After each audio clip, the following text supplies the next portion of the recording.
꿀은 그 자체로도 또 많은 약효가 있어요. 천연 항생제인 프로폴리스로 인해서 면역력을 높여주고 피로회복도 도와주고 위장 기능도 강화시켜주고 이렇게 도움을 주는 효능이 굉장히 많이 갖고 있는데, 특별히 이 건조된 기관지를 촉촉하게 해주는데 굉장히 좋은 효과가 있어서 기침이나 가래를 완화시켜주는 약성도 가지고 있어요. 그래서 우리 흔히 약국에 가시면은 프로폴리스 스프레이도 많이 추천을 해주시잖아요. 그래서 목 아프신 분들, 기침이 많이 나시는 분들한테서 많이 추천을 해주시기도 해요. 이렇듯 꿀과 함께 드시면 또 시너지 효과가 나타나 보약이나 다름없는 식품 5가지를 제가 바로 지금 소개해 드릴게요. 첫 번째는 바로 계피예요. 계피와 꿀이 만나면 여러 가지 효능들이 있는데, 계피는 오래전부터 이 자연요법으로도 많이 사용된 식재료예요. 꿀과 계피의 조합으로 효능이 배가 된다는 것은 굉장히 많은 실험을 통해서 밝혀진 바 있고, 겨울철이 되면서 관절도 여기저기 많이 쑤셔서 힘드신 분들 많으시죠?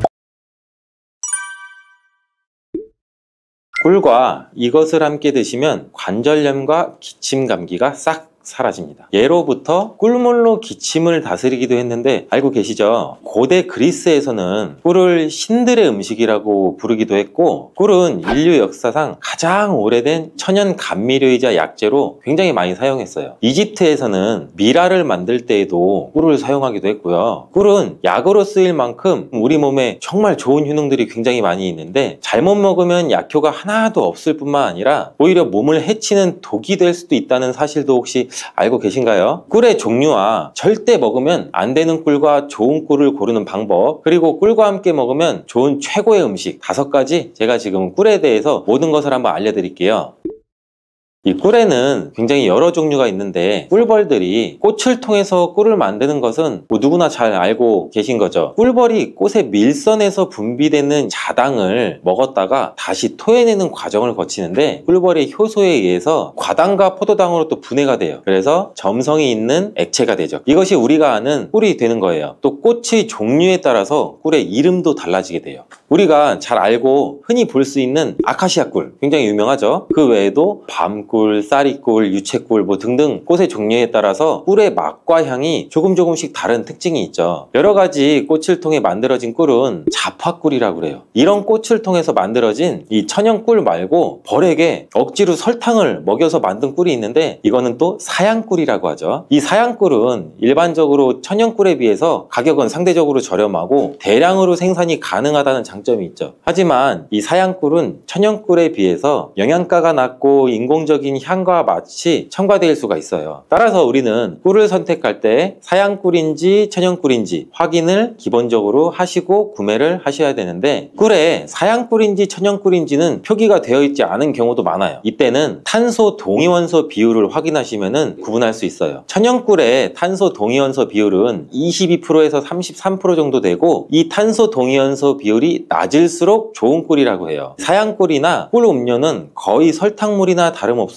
반드시 천연꿀을 구매해서 드시기를 바래요. 꿀을 보관하는 방법을 알려드리자면, 꿀은 절대로 썩지 않는다는 말도 있어요. 그 이유는 꿀에는 향균 작용이 있는 이 프로폴리스 성분이 포함되어 있기 때문인데, 주의하실 것은 직사광선이 없는 서늘한 곳에 보관하시고, 꿀을 덜으실 때는 이 오염되지 않은 스푼 같은 것을 사용하시면 좋습니다. 가끔 꿀을 냉장고에 보관하시는 분들이 있는데, 꿀을 냉장고에 보관하면 하얀 침전물이 생길 수가 있어요. 그리고 또 오래되면 층이 분리되는 현상이 나타날 수 있으니 주의하시는 게 좋고요. 꿀은 그 자체로도 또 많은 약효가 있어요. 천연 항생제인 프로폴리스로 인해서 면역력을 높여주고 피로회복도 도와주고 위장 기능도 강화시켜주고 이렇게 도움을 주는 효능이 굉장히 많이 갖고 있는데, 특별히 이 건조된 기관지를 촉촉하게 해주는데 굉장히 좋은 효과가 있어서 기침이나 가래를 완화시켜주는 약성도 가지고 있어요. 그래서 우리 흔히 약국에 가시면은 프로폴리스 스프레이도 많이 추천을 해주시잖아요. 그래서 목 아프신 분들, 기침이 많이 나시는 분들한테서 많이 추천을 해주시기도 해요. 이렇듯 꿀과 함께 드시면 또 시너지 효과가 나타나 보약이나 다름없는 식품 5가지를 제가 바로 지금 소개해 드릴게요.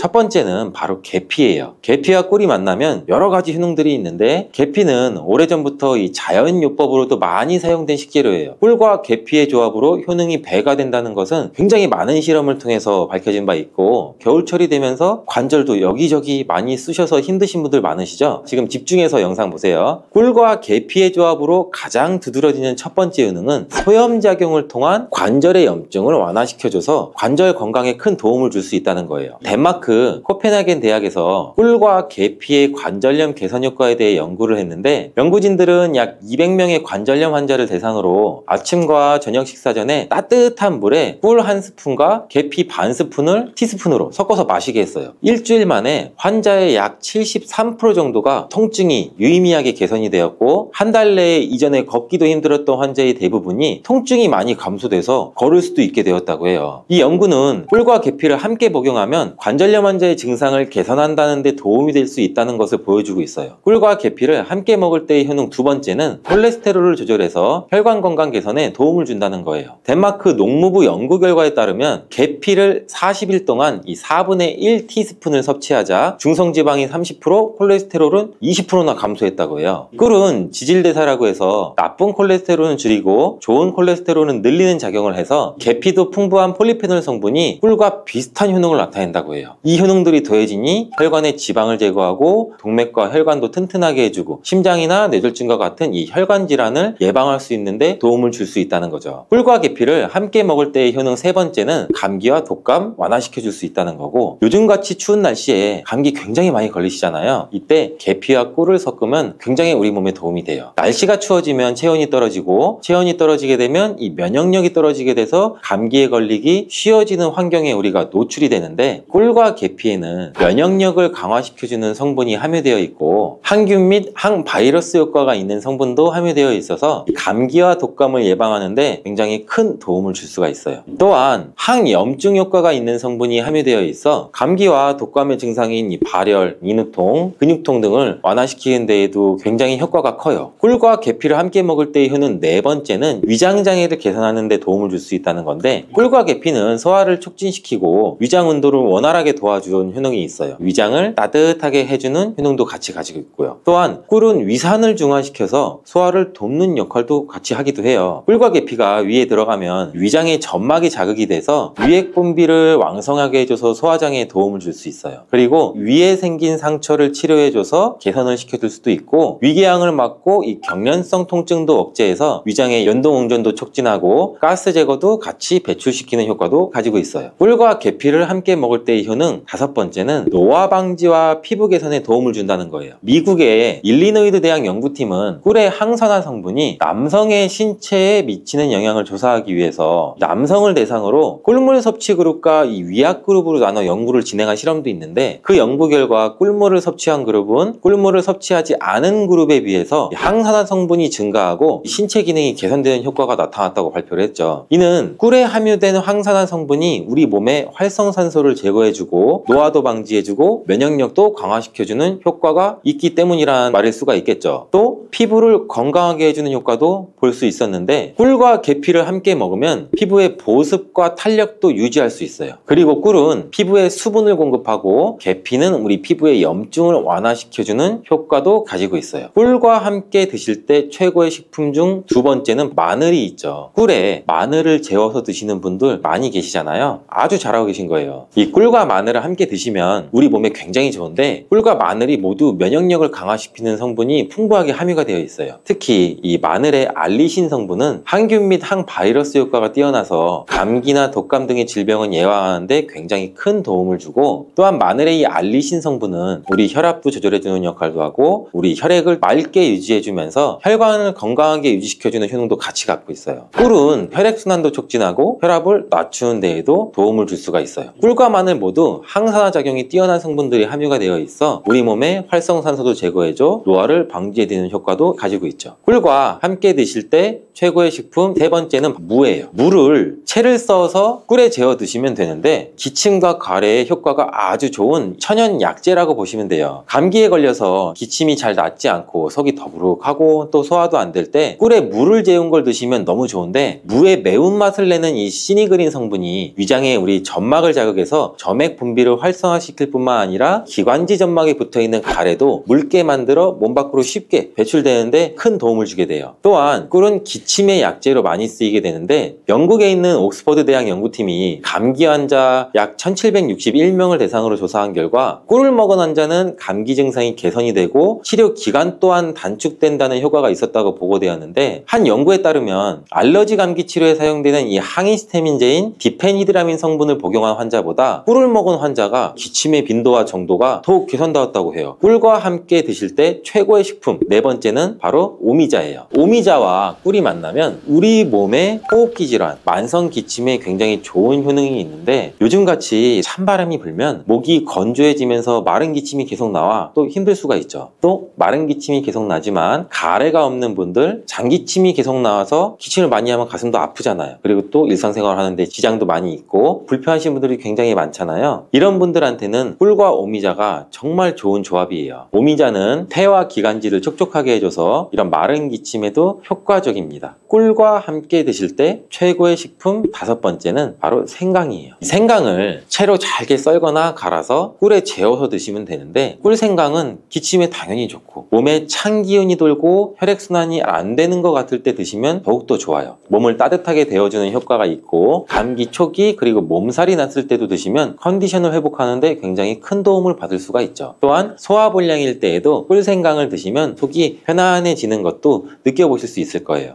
증상이 심해지면 장누수증후군이라는 질병도 발병이 되고 이런 증상이 나타나면 독소들이 혈액을 타고 돌아다니게 되고 악순환이 반복이 되는 거죠. 그래서 장이 안 좋아지면 피부에 염증도 일으킬 수가 있고 아토피와 같은 면역력이 이제 과잉되거나 면역력의 불균형 증상을 일으킬 수 있게 되는 거죠. 이렇게 사과를 드시면 이런 증상을 예방해 장이 건강해져 피 노화를 촉진시키기도 하는데 이러한 활성산소를 제거해 주는 게 우리가 흔히 알고 있는 항산화 영양제라고 해요. 그 항산화 영양소도 건강한 습관이 항상 나를 만든다. 건강한 삶을 원하시면 지금 바로 구독을 눌러주세요. 매일 사과 한 개를 먹으면 병원에 가지 않아도 된다는 말은 많이들 들어보셨죠? 그만큼 사과가 갖고 있는 효능이 굉장히 많은데 사과는 그만큼 우리 몸을 건강하게 하는 많은 영양소가 들어있습니다. 사과는 꼭 아침에 먹어야 돼. 엄마가 일어나면 아침에 사과 먹고 가 이런 거 많이 하시죠. 꼭 아침에 먹어야 된다고 하는 사람들도 많은데 그 말이 정말 사실일까요? 정답은 그렇지 않다입니다. 그 이유를 보면 사과에는 신맛, 상큼한 맛이 나죠. 바로 사과 안에는 유기산이 풍부하기 때문인데 그래서 유기산 때문에 신맛이 나는 것이에요. 이 유기산은 우리 몸에 이로운 정도 있지만 평소에 속쓰림이 자주 있거나 위염, 식도염이 있는 분들이 아침에 공복에 사과를 먹게 되면 우리 몸의 위 점막에 심한 자극을 줄 수 있어요. 빈속에 안 그래도 속이 쓰리신 분도 많은데 음식물이 있을 때 위 안에서 위산이 분비되고 위액이 분비돼야 중화가 되면서 우리 위도 코팅이 되고 건강한데 음식이 없을 때 위산이 분비되면 오히려 위벽을 깎아먹게 되는 효과를 나타내거든요. 그래서 평소에 위가 약하거나 위염이 있으신 분들, 역류성 식도염이 있으신 분들 이러신 분들 같은 경우에는 공복에 사과를 드시는 게 오히려 독이 될 수가 있습니다. 또한 마늘과 파 같은 음식은 열을 내는 음식이라고 하면 우리 사과는 우리 몸을 차갑게 하는 과일이라서 몸이 찬 분들은 사과를 드실 때 또 주의를 하셔야 돼요. 위염 같은 증상이 있는 분들은 공복에 사과를 드시면 사과가 소화도 되지 않고 설사를 하게 될 가능성도 높고 평소에 아랫배가 차거나 손발이 차서 수족냉증에 걸리신 분들도 많으시고 혈액순환도 안 되고 또 생리기간 중에 있으신 여성분들도 사과를 드실 때는 주의하셔야 됩니다. 이런 분들이 사과를 드실 때는 아침에 공복보다는 아침 식사 후에 드시는 게 좋고 사과를 보관할 때도 보통 냉장고에 보관했다가 차게 해서 꺼내 드시잖아요. 냉장고에서 꺼낸 사과를 바로 드시면 시원하고 아삭해서 맛있죠. 근데 미리 꺼내놓고 사과의 온도를 실온으로 맞춰서 드시는 것이 우리 위장 내부에도 좋습니다. 또한 사과를 익혀 드셔도 되는데 팬에 구워 드셔도 되고 익혀 드셔도 됩니다. 그렇다면 왜 아침에 먹는 사과가 보약이라는 말이 굉장히 우리가 많이 알고 있을까요? 건강하신 분들은 사과를 아침 공복에 드시면 더욱 좋은데 그 이유는 사과에는 팩틴이라는 식이섬유가 풍부해 우리 장 운동을 활발하게 하고 장내 노폐물을 배출하는 데 도움을 줘 하루를 건강하게 시작할 수 있기 때문입니다. 한 가지 꼭 기억하셔야 할 점은 사과를 껍질째 드셔야 한다는 것입니다. 실제 연구에서는 사과의 껍질에는 안토시아닌이나 퀘르세틴, 에피카테킨 같은 이러한 식물성 폴리페놀 성분이 사과의 그 과육보다 사과 껍질에 훨씬 더 많이 함유되어 있는 것이 밝혀졌고 또 이러한 껍질을 버리고 깎고 먹게 되면 사과의 좋은 영양소는 극히 일부만 드시게 되는 것이죠. 사과에는 팩틴 말고도 정말 다양한 영양소가 있는데 사과에는 어떤 효능이나 영양소가 있는지 한번 알아보겠습니다. 사과는 먼저 장을 건강하게 해줘요. 요즘 프로바이오틱스, 프리바이오틱스 굉장히 많죠. 유산균. 이렇게 사과가 천연 프리바이오틱스로서 장내의 우리 몸, 장 안에 좋은 균을 많이 생기도록 해주는 작용을 해줍니다. 이렇게 장내에 좋은 균이 많이 생기게 되면 장의 환경이 좋아지는 건데, 그렇게 되면 단맛, 자극적인 맛이 강한 가공식품에 대한 식욕도 줄어들고 건강한 식품을 먹고 싶은 욕구도 늘어나게 돼요. 또 장이 건강해지면 우리 면역력이 또 좋아지고, 이렇게 다 선순환으로 이어져 가는 건데, 장에는 물론 좋은 세균, 나쁜 세균들이 굉장히 많이 존재가 해요. 근데 좋은 세균만 많아도 안 되고 나쁜 세균만 많아도 안 돼요. 좋은 세균, 나쁜 세균이 어느 정도 밸런스를 이루어져서 우리 몸에 면역력을 형성하게 되는데, 그때도 굉장히 중요한 게 프로바이오틱스, 프리바이오틱스, 우리가 흔히 많이 먹는 유산균입니다. 사과를 드시면 자연스럽게 체중도 줄어들고 다이어트하는 효과까지 누릴 수 있게 돼요. 이렇게 사과를 먹게 되면 장내에서 소화가 되면서 뷰티르산 같은 단세지방산이 만들어지게 되는데, 이 지방산이 우리 몸에 손상된 장벽을 회복시켜주는 역할을 해줘서 우리 장이 건강해지는 거예요. 장벽을 회복시키는 것이 중요한 이유가, 우리 장벽이 손상되면 손상된 곳에 독소들이 하나하나씩 침투가 되게 되고, 증상이 심해지면 장누수증후군이라는 질병도 발병이 되고, 이런 증상이 나타나면 독소들이 혈액을 타고 돌아다니게 되고 악순환이 반복이 되는 거죠. 그래서 장이 안 좋아지면 피부에 염증도 일으킬 수가 있고, 아토피와 같은 면역력이 이제 과잉되거나 면역력의 불균형 증상을 일으킬 수 있게 되는 거죠. 이렇게 사과를 드시면 이런 증상을 예방해 장이 건강해져 피부도 탄력 있게 밝아지게 하는 효과도 있고, 사과 속의 풍부한 펙틴이 아까 장 운동도 활발하게 한다고 말씀드렸잖아요. 그렇게 되면 암을 유발할 수 있는 물질들이 장내에 오래 머물지 못하고 결국 대장암의 발병률도 서서히 줄어들게 되죠. 그리고 사과는 혈관도 깨끗하게 해주는데, 혈관을 깨끗하게 해주면 뇌졸중, 고혈압, 심근경색, 그런 혈관 질환도 같이 예방할 수 있게 되고, 혈관에 활성산소가 많아지게 되면 혈전이 생겨 혈액순환을 방해하기도 하고 혈관세포를 손상시켜 노화를 촉진시키기도 하는데, 이러한 활성산소를 제거해주는 게 우리가 흔히 알고 있는 항산화 영양제라고 해요. 그 항산화 영양소도 사과에 들어있다는 것을 알고 계시면 좋을 것 같습니다. 또한 이러한 활성산소를 제거해서 혈전이 생기는 것을 억제하는데 가장 큰 역할을 하는 게 플라보노이드 계열의 루틴이라는 성분인데, 이 루틴이 사과에 굉장히 많이 들어있어요. 또한 사과에는 칼륨도 굉장히 많이 함유되어 있어서, 칼륨은 혈관 내에 나트륨을 몸 밖으로 배출해주는 역할을 해요. 나트륨은 수분을 흡수하는데 칼륨이 부족하면 나트륨도 배출되지 않습니다. 이 나트륨은 혈압이 상승하며 혈관에 노폐물을 쌓이게 만드는데, 사과를 섭취해서 칼륨을 공급해주면 혈압도 방지할 수 있고 노폐물을 배출시켜주는 역할도 같이 할 수 있습니다. 또한 이러한 칼륨은 혈관을 확장시키는 작용을 해서 혈액순환도 원활하게 하고 심장박동도 안정시키고 심장의 기능도 강화하는 데 도움을 줄 수 있는 성분이에요. 근데 여기서 한 가지 주의할 점을 알려드릴게요. 활성산소가 혈관을 손상시킨다고 했잖아요. 근데 사과를 잘못 드시면 오히려 활성산소가 굉장히 많이 생기게 돼요. 바로 갈변된 사과를 드시는 것입니다. 사과를 먹고 남게 되면 밀폐 용기에 담아 보관했다가 나중에 드시는 경우 굉장히 많잖아요. 그때 우리가 단면이 사과가 갈색으로 변하게 되는데, 이는 공기 중에 산소와 만나서 산패돼서 갈색으로 변한 것이거든요. 이렇게 산패된 사과를 드시면 활성산소를 제거하는 것이 아니라 오히려 활성산소를 증가시켜 혈관 건강에 악영향을 줄 수 있으니까, 갈변된 사과는 그 부분은 바로 잘라내고 드시는 것을 추천드립니다. 또한 사과의 이로운 점 중 다른 하나는, 사과는 혈당을 조절해서 당뇨를 예방하고 회복하는 데에도 도움을 줄 수가 있어요. 당뇨가 있으신 분들은 과당이 혈당을 올려 안 좋다고 알고 계시잖아요. 굉장히 많은 분들이. 근데 사과는 오히려 혈당을 조절해 주기 때문에 당뇨가 있으신 분들은 사과를 드셔야 됩니다. 식사하기 30분 전에 사과를 드신 후에 식사를 하시면 혈당이 급격하게 오르는 혈당 스파이크 현상도 막을 수가 있어요. 사과에 단맛 때문에 당뇨가 있는 분들이 사과를 드시는 것을 꺼려 하시는데, 사과에는 단맛도 있지만 혈당은 올리는 GI 지수가 36으로 혈당 지수가 낮은 과일이에요. 근데 혈당 지수가 높은 과일이 뭔지 아세요? 수박은 다른 거에 비해서 혈당 지수가 높기 때문에 당뇨가 있으신 분들은 조금 조심해서 드시면 좋을 것 같습니다. 실제로 대학 연구팀에서 실험한 것을 발표했는데, 건강한 사람을 대상으로 쌀밥만 먹은 경우랑 30분 전에 사과를 먹고 쌀밥을 드신 경우를 비교를 했을 때 혈당이 쌀밥만 먹은 경우보다 50% 정도로 떨어지는 것도 확인이 된 실험도 있어요. 당뇨가 있는 분들도 이제 안심하시고 식사 후에 드시지 말고 반드시 식사 30분 전에 꼭 사과를 드시고 식사를 하시길 바랍니다. 한 가지 주의할 점은, 사과를 갈아서 사과 주스로 드시게 되면 오히려 흡수가 빨라 혈당을 올릴 수가 있으니 사과를 껍질째 씹어서 천천히 드시는 게 좋을 것 같습니다. 또한 사과의 다른 유능 중 한 가지는 기관지도 깨끗하게 청소해주는 효능도 있어요. 사과에는 양파와 마찬가지로 퀘르세틴이라는 성분이 풍부하게 함유되어 있는데 이 성분은 호흡기 점막에 생기는 염증을 가라앉히고 예방하는 효과도 있어요. 퀘르세틴 영양제도 있는데 이 퀘르세틴 영양제가 아이들 비염, 기관지염 이런 쪽을 개선시킨다고 많이들 이제 광고도 하는데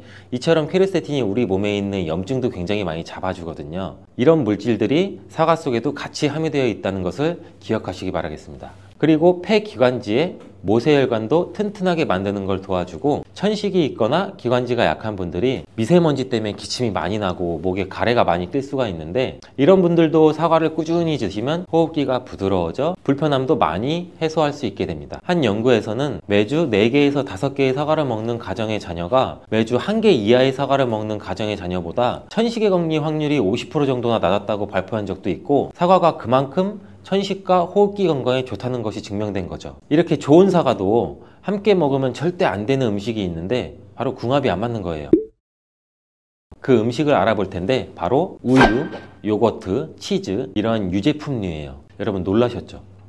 유제품이랑 사과를 아침에 굉장히 많은 분들이 같이 함께 드시고 계시는데 요새 샐러드 같은 것도 많이 드시면서 샐러드에 사과도 넣고 드레싱으로 요거트랑 치즈도 붓고 이러한 경우가 많은데 유제품과 사과를 함께 드시면 사과의 비타민C가 우유에 부족한 영양성분을 보충해줘서 좋은 것으로 대부분 많이 알고 계시는데 이런 내용이 전혀 틀린 것은 아니에요. 근데 소화기능이 약하신 어르신분들이나 위염, 식도염 같은 증상이 있으신 분들은 이렇게 드시면 안 돼요. 영상 초반에도 제가 잠깐 말씀드렸듯이 이런 증상이 있는 분들은 유제품과 사과를 함께 드시면 그 증상이 더욱 악화되는데 그 이유는 사과의 유기산과 우유의 카제인이라는 성분이 만나게 되면 엉기는 현상이 일어나서 이게 덩어리가 져요. 덩어리가 져서 윗속에 들어가면 위산하고도 만나서 더 큰 덩어리가 형성되고 그러면 또 당연히 더 큰 덩어리가 형성되니까 소화가 늦어지겠죠. 소화도 힘들어져요. 이렇게 평소 소화가 잘 되고 건강한 사람이랑은 별로 상관이 없는데 그렇지 않은 분들한테는 소화불량과 대장염도 일으킬 가능성도 있고 이게 지속적으로 반복이 되면 대장암이 생길 수도 있죠. 장 건강이 중요한 이유는 이 장은 정신 건강에까지 영향을 주기 때문인데 행복 호르몬이라고 불리우는 세로토닌 많이 들어보셨죠? 이 세로토닌의 95%가 장에서 만들어지기 때문에 장이 건강해야 행복감이 또 올라갈 수 있어요. 여기서 또 하나 절대 드시면 안 되는 것이 바로 사과 씨입니다. 사과 주스를 만들어 드실 때 씨까지 함께 갈아서 드시는 경우도 굉장히 많이 있는데 이 사과 씨에는 아미그달린이라는 성분이 함유되어 있어요. 이 아미그달린이 소와 효소와 만나게 되면 이게 시아나스소라는 유독물질로 분해가 돼요. 이 시아나스소는 인체에서 유해한 독성이 굉장히 강한 물질인데 이걸 섭취하게 되면 두통이나 어지럼증, 구토, 복통 이러한 증상들이 나타날 수가 있고 심한 경우에는 이게 심장박동에도 영향을 줘서 호흡곤란, 혼수상태 이런 심각한 증상도 나타날 수 있어요. 건강한 성인의 경우에는 사과 한 개에 들어있는 씨의 양에는 그닥 큰 영향이 없을 수가 있는데 독성에 약한 어린아이 그리고 연세가 많으신 분들한테는 이런 것도 굉장히 민감하게 반응할 수 있으니까 꼭 주의하셔야 됩니다. 사과는 유독 보여지는 것이 중요한 과일인데 흠집이 있거나 색상이 좋지 않으면 상품성이 많이 떨어져요. 근데 유독 윤기가 있거나 반짝반짝하고 빨갛고 색상이 짙은 사과는 웬만하면 피하는 게 좋아요. 간혹 유동 파라핀이라는 식품 첨가물을 사용해서 사과 위에 이렇게 이쁘게 보이게 코팅 처리를 한 사과일 수가 있는데 이 유동 파라핀을 섭취하게 되면 복통과 설사를 일으킬 수 있고 지용성 비타민의 흡수도 감소시킨다고 알려져 있어요. 요새는 이런 일이 거의 없긴 하지만 혹시나 사과가 너무 윤기가 흐르거나 만졌을 때 약간의 끈적임이 있다면 드시기 전에 살짝 의심 한번 해보시고 껍질을 깨끗하게 세척하고 드시거나 껍질을 벗기고 드시는 것이 안전하겠습니다. 사과와 함께 드시면 보약이 되는 음식도 있는데요. 바로 비트와 당근입니다. 굉장히 유명한 주스 아시죠? ABC가 바로 사과, 비트, 당근, 애플, 비트, 캐럿 이 세 가지를 갈아서 만든 주스인데 사과, 당근, 비트를 함께 드시게 되면 영양소의 흡수율이 굉장히 증가하고 서로의 시너지를 굉장히 크게 나타내요. 이 서로의 영양소를 보완해줘서 더욱 건강하게 드실 수가 있는데 또한 식이섬유가 폭발적으로 증가해서 장운동을 촉진하고 변비 예방도 탁월해져요. 그리고 사과, 당근, 비트 이 세 가지는 모두 강력한 항산화 물질이 풍부해서 체내에 있는 활성산소를 제거해서 세포의 노화도 방지해주고 몸에 활력을 불어넣어 줄 수도 있는 거예요. 함께 먹으면 보약이 되는 음식으로도 고구마도 있습니다.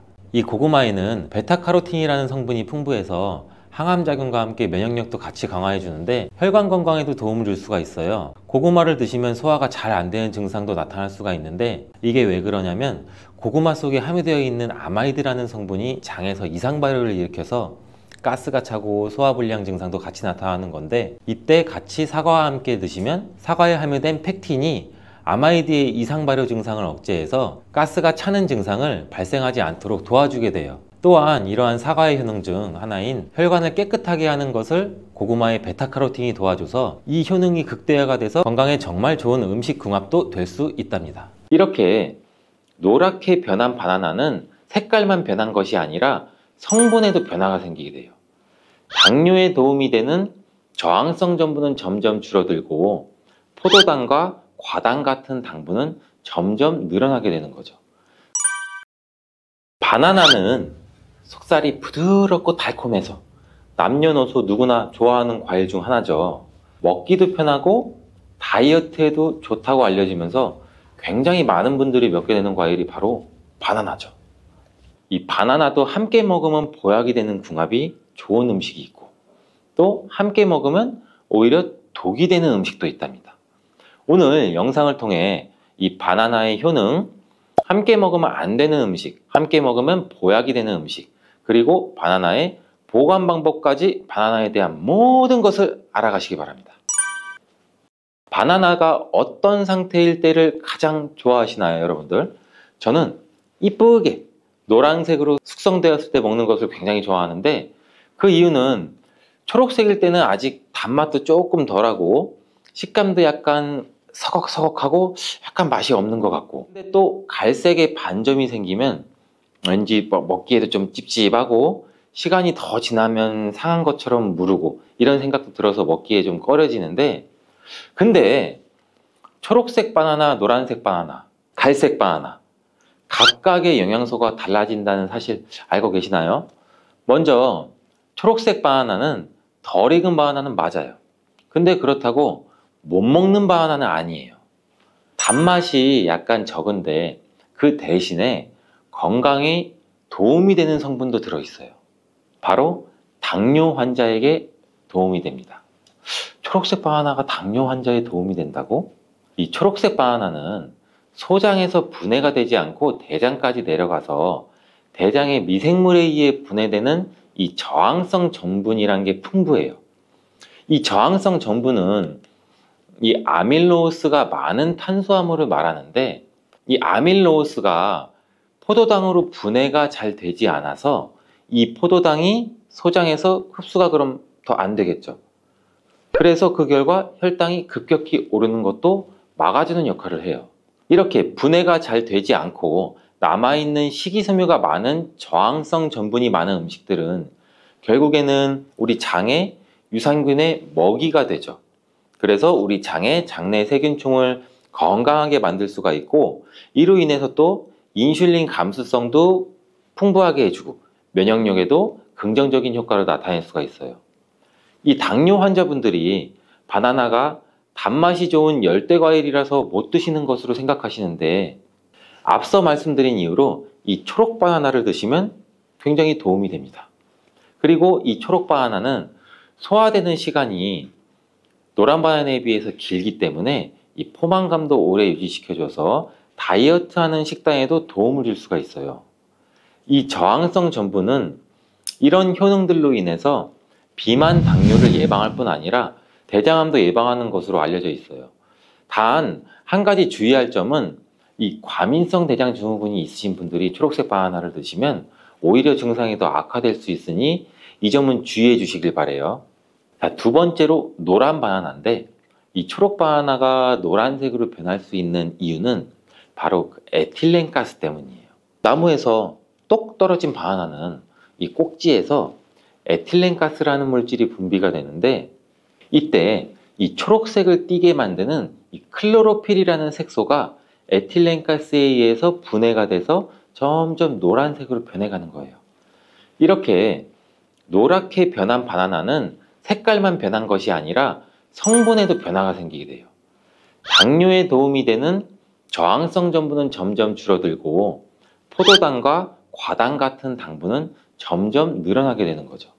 그렇기 때문에 초록색 바나나보다 노란색 바나나가 훨씬 더 단맛이 좋아지게 되는 이유죠.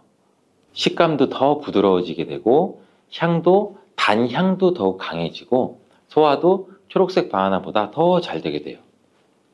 또 항산화 성분인 비타민 C와 비타민 E 그리고 식이섬유의 양도 풍부해져요. 노란색 바나나에서 시간이 지나면 갈색의 반점이 또 점점 생기기 시작하는데 이 반점을 슈가 스팟이라고 해요. 이름처럼 바나나의 당분 함량이 점점 높아지면서 당분이 농축돼서 만들어지는 건데 색깔이 변했을 뿐이지 상한 것은 아니에요. 그런데 이 슈가 스팟이 점점 많아질수록 바나나의 당분 함량이 높아지는 것 때문에 당뇨가 있으신 분들은 섭취하실 때 주의해 주시는 게 좋겠고, 최근에 바나나에 대한 연구가 굉장히 많이 또 진행되고 있는데 이 슈가 스팟이 생겼을 때 바나나의 성분에 대한 실험도 진행됐어요. 일본 데이쿄 대학 연구에 따르면 이 갈색 반점이 생긴 바나나의 면역 효과는 노란색의 바나나보다 최대 8배 높았으며 종양을 괴사시키는 물질로 알려진 우리 NK 면역세포를 또 활성화도 시켜준다고 해요. 이 NK 면역세포는 바이러스에 감염된 세포나 암세포를 직접 파괴하는 역할도 하고 이 TNF라는 종양괴사인자를 분비해서 비정상세포의 증식도 억제하고 암세포의 자살도 유도한다고 해요. 이게 무슨 말이냐면 쉽게 설명드려서 갈색 반점이 생긴 바나나는 면역력도 강하게 만들어주고 암 예방과 치료에도 도움을 줄 수 있다는 결과라고 보이죠. 이 바나나에 함유되어 있는 성분을 살펴보면 흔히 알고 있는 칼슘, 마그네슘, 다양한 미네랄도 풍부하게 함유되어 있잖아요. 또한 우리 몸에 에너지를 공급해주는 탄수화물도 풍부하게 함유하고 있어요. 운동 경기를 우리가 TV로 보다 보면 선수들이 중간에 바나나를 먹는 장면을 볼 수 있는데 운동 중에 바나나를 먹으면 이 풍부한 탄수화물로 인해 에너지를 빠르게 공급해줘서 이 폭발적인 힘을 내는데도 도움을 줄 수 있다고 해요.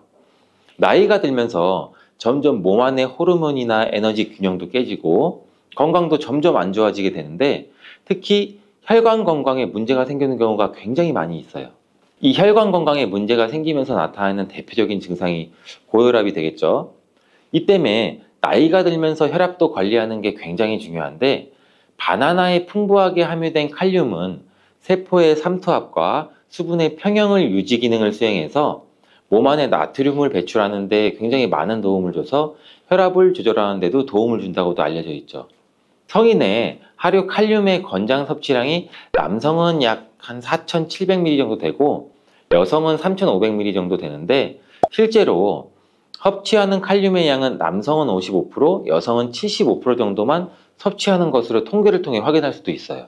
칼륨이 체내에서 부족하게 되면 혈압도 오르고 우리 심장에 무리도 줄 수 있으면서 이 근육의 경련도 일어나게 돼요. 또 힘이 빠지는 무기력증 등의 대표적인 증상도 나타날 수가 있죠. 또 바나나 한 개에는 하루 권장 섭취량의 약 15%의 칼륨이 함유되어 있어 우리가 부족한 칼륨을 보충하는데 탁월한 도움도 줄 수 있죠. 또 바나나에는 비타민 B6도 풍부한데 이 비타민 B6는 피리독신이라고 불리우는데 인체의 기능을 정상적으로 유지하는 데 굉장히 중요한 역할을 하는 수용성 비타민이에요. 이 비타민 B6는 우리 신경 전달 물질을 생산하는데 특히 행복 호르몬이라고 불리는 세로토닌의 합성에도 굉장히 중요한 역할을 해요. 이 세로토닌은 행복감과 안정감을 느끼게 해주고 우리 몸의 스트레스도 완화시켜주고 또 식욕을 조절해서 체중 감량에도 도움을 주고 수면의 질도 향상시켜 피로회복에도 도움을 주는 성분이에요. 이러한 효능으로 우울증, 불안장애, 불면증 이렇게 정신질환도 같이 예방되고 치료하는 데에도 활용되는 성분이 세로토닌이에요. 쉽게 말해서 바나나를 섭취하면 행복감을 높일 수 있는데 도움을 줄 수 있다는 거죠. 또 비타민 B6는 우리 몸의 호모시스테인 농도도 조절해줘서 이 심혈관 질환이나 뇌혈관 질환도 예방하고 단백질을 분해해서 몸에 에너지를 공급하는 데도 도움을 줘서 우리 바나나를 먹으면 힘이 나는 거예요. 이렇게 좋은 효능이 있는 바나나도 함께 먹이면 오히려 독이 되는 식품이 있는데 그 첫 번째가 바로 우유예요. 엥? 우유? 바나나 우유?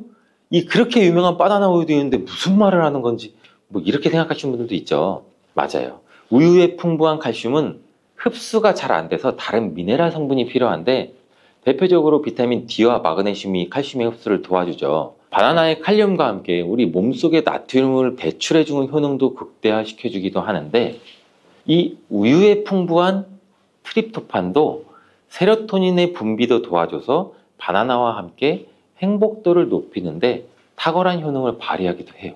하지만 이러한 효능도 소화를 잘 시켰을 때 이야기예요.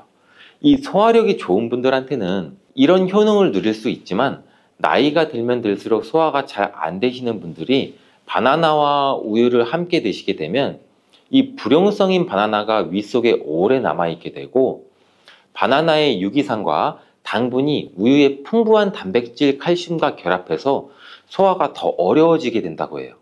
바나나가 우유의 결합물이 위와 장에서 과발효가 일어나고 소화기관에 무리가 주게 된다는 얘기죠.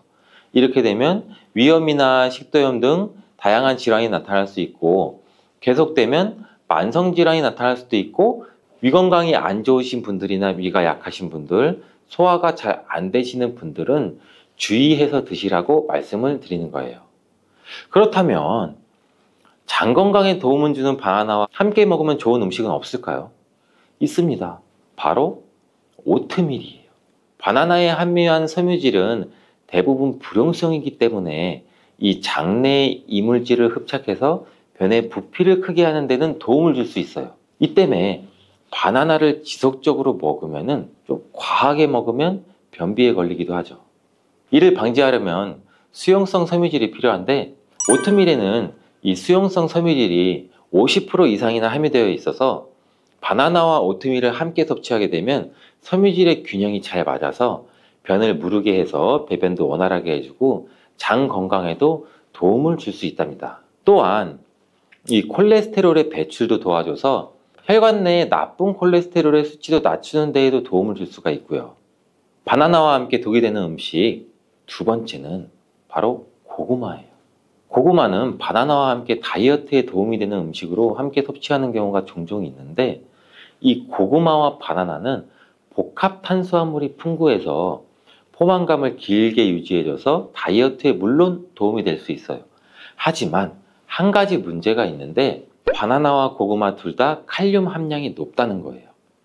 칼륨은 과다하게 섭취하게 되면 우리 몸에 고칼륨 혈증을 일으킬 수도 있고 이로 인해서 무력감이나 피로감, 메스꺼움, 구토, 호흡곤란 이런 증상도 올 수가 있으며 심한 경우 저혈압이나 부정맥, 근육마비나 심장마비 이런 심각한 부작용도 나타날 수가 있는데 소량 섭취하면 큰 문제가 되지 않지만 과량 섭취 시 신장이 약하신 분들 또 몸에서 칼륨 배출이 원활하지 않기 때문에 고구마와 바나나를 지속적으로 과다하게 함께 드시게 되면 신장도 망가뜨릴 수가 있어서 이런 점을 주의하면 좋다고 말씀드리는 거예요. 바나나와 함께 먹으면 보약이 되는 음식은 오트밀에 이어서 파인애플이 있어요.